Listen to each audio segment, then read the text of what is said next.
சென்னையில் பப்பில் நடனமாடிக் கொண்டிருந்த கல்லூரி மாணவர் திடீரென்று மயங்கி விழுந்து உயிரிழந்த சம்பவம் பெரும் அதிர்ச்சியை உண்டாக்கியுள்ளது.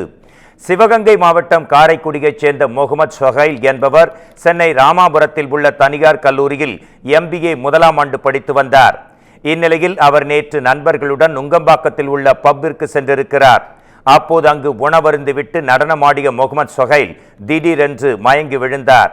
இதனால் அதிர்ச்சி அடைந்த பப் ஊழியர்கள் உடனடியாக அவரை மீட்டு கீழ்ப்பாக்கம் அரசு மருத்துவமனைக்கு அழைத்துச் சென்றனர். அவரை பரிசோதனை செய்த மருத்துவர்கள் ஏற்கனவே அவரது உயிர் பிரிந்துவிட்டதாக தெரிவித்தனர். முதற்கட்ட விசாரணையில் முகமது சொஹைலுக்கு மாரடைப்பு ஏற்பட்டதாக கூறப்படுகிறது.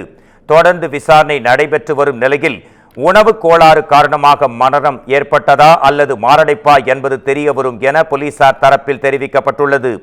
இதனிடையே தியாகராய நகர் துணை ஆணையர் தலைமையிலான போலீசார் சம்பந்தப்பட்ட பப்பிற்கு சென்று CCTV காட்சிகளை ஆய்வு செய்து பப் ஊழியர்கள் மற்றும் மேலாளரிடம் விசாரணை நடத்தினர்.